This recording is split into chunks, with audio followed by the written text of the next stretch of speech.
I was just messing with him. मैं उससे सिर्फ दोस्ती कर रहा शहर की हर लड़की तुम्हारी प्रॉपर्टी नहीं है शहरोज।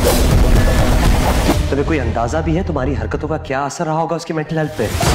इतनी कम उम्र में इतनी बड़ी बड़ी कामयाबियां संभाल रहे हैं, माशाल्लाह। उससे राहिम सर जैसा अच्छा इंसान जो नसीब हो रहा है। तुम लोगों से मेरा अब कोई ताल्लुक नहीं है, तुम निकल जाओ यहाँ से। माइन जुल्फिकार, मैं सारी जिंदगी तुम्हें खुश रखने की कोशिश करता रहूंगा। मैं राहिम अली नवाज आज जो कुछ भी हूँ सिर्फ एक शख्स की बदौलत। ओह सो स्वीट। वाह वाह वाह वाह वाह मामू। अरे भाई रुकें। कहते हैं एक बाप के लिए उसका बेटा सब कुछ होता है, लेकिन मेरे लिए तो मेरे बाबा ही सब कुछ है। मेरा पीछा करते करते यहाँ तक पहुँच गई, तो फिर इस दिन इतना तमाशा करने की क्या जरूरत थी? नाजरीन, ड्रामा सीरियल ए इश्क के जुनून की आने वाली एपिसोड बहुत ही ज़्यादा ज़बरदस्त बनने वाली है।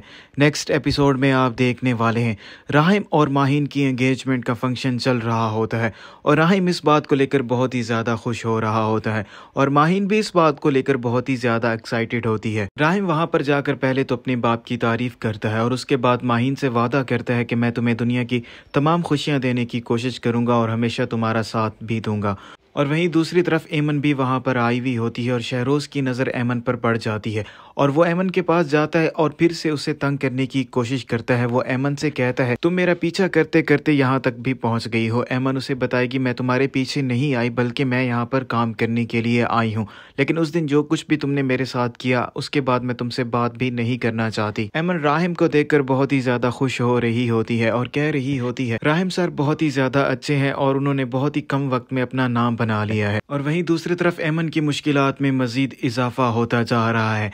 एमन का कज़न उसके घर आकर तमाशा करने की कोशिश करता है, लेकिन एमन का बाप उसकी कोई भी बात नहीं सुनता और अपने भांजे जमाल से कहता है जो तमाशा तुमने उस दिन एमन के साथ लगाया है उसके बाद मैं तुम्हारी शक्ल भी नहीं देखना चाहता और ना ही मेरा अब तुम लोगों से कोई ताल्लुक है। तुम्हारे लिए बेहतर यही होगा कि आज के बाद तुम यहाँ पर मत आओ। जमाल अपने मामू की बातें सुनने के बाद बहुत ही ज्यादा गुस्सा कर जाता है और अपने मामू से कहता है मैं शादी तो एमन से ही करूंगा। एमन की और मेरी बचपन में एंगेजमेंट हो चुकी है और आप इस बात से नहीं मुकर सकते। लेकिन एमन का बाप इस बात को मानने के लिए बिल्कुल भी तैयार नहीं होता और उसे वहां से जाने के लिए कह देता है। जब से शहरोज ने एमन को पूल में धक्का दिया होता है, राहिम ने एमन को बचा तो लिया होता है लेकिन शहरोज की काफी ज्यादा इंसल्ट की होती है और शहरोज से अपनी इंसल्ट बिल्कुल भी बर्दाश्त नहीं हो रही होती, इसलिए वो एमन से बदला लेना चाहता है और जैसे ही उसे मौका मिलता है वो एमन के साथ जबरदस्ती करने की कोशिश करता है। और शोर की आवाज सुनने के बाद राहिम भी वहां पर पहुंच जाता है और शहरोज की ये हरकत देखकर उसे शहरोज पर बहुत ज्यादा गुस्सा आएगा। शहरोज अपने भाई से कहता है कि मैं सिर्फ उसे तंग कर रहा था